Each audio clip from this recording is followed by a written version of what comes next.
দিল্লির হারে পেট্রোল ডিজেলের দাম দেব বলেছে, মূল্য পশ্চিমবঙ্গ হবে তাই বলেছে। নাম্বার 2, 450 টাকায় গ্যাস দেব বলেছে। নাম্বার 3, যে হকার উচ্ছেদের জন্য বিনা নোটিশে যেভাবে উচ্ছেদ করা হচ্ছে আমি গিয়ে আন্দোলন করব। এই 3টে কথা, 3টে ভিডিও আমরা দেখেছি, আপনারাও দেখেছেন, সবাই বলেছে। 3টের একটাও পালন করতে পারবে না। আপনি লিখেলেন পেট্রোল ডিজেলের দাম 10 টাকা কম করতে পারবে না। অলরেডি 6 টাকা বৃদ্ধি করে দিয়েছে দুবারে, একবার 5 টাকা সামথিং আর একবার 1 টাকা মতো। 6 টাকার উপরে অলরেডি দুবারে বৃদ্ধি করে দিয়েছে। দিল্লির হারে পেট্রোল ডিজেলের দাম করতে পারবে না।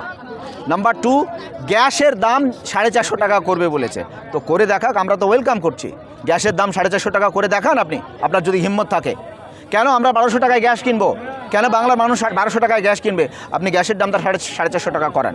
আর হকার উচ্ছেদ যখন উনি লঙ্কায় যাননি তখন উনি কি বলে এই সমস্ত কথাই বলেছেন। এবার লঙ্কায় গেছেন, এবার রাবণ হয়েছেন।